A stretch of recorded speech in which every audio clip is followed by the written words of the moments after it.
Bantierra firma un convenio con la Escuela de Negocios CESTE con el objetivo de formar al alumnado y facilitar su integración en el mundo laboral. Con este acuerdo de colaboración, las entidades trabajarán de forma conjunta y acercarán el mundo de la banca cooperativa al ámbito formativo. Bueno, pues firmar el convenio con la Fundación CESTE lo que pretende y lo que aporta es continuar con la formación del alumnado y facilitar la integración en el mundo laboral y dar a conocer lo que es una entidad financiera y la banca cooperativa, ¿no?, que es una gran desconocida.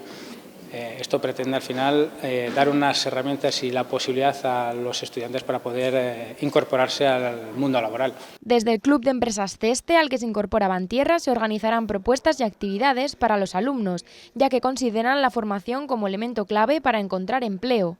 Consolidar unas relaciones que existen ya desde hace tiempo y potenciarlo porque entendemos que hay muchísimas cosas que hacer en el plano formativo y en el plano de asentar lo que es el talento en Aragón, y pensamos que a través de la formación, tanto a los jóvenes como a los profesionales, el desarrollo personal les va a facilitar el que puedan encontrar un trabajo mejor o progresar en el que están, es decir, mejorar la empleabilidad. En definitiva, ambas entidades ofrecerán las herramientas necesarias para mejorar la empleabilidad de los jóvenes y profesionales en Aragón. Además, alumnos y titulados de CESTE podrán realizar prácticas formativas en la entidad financiera.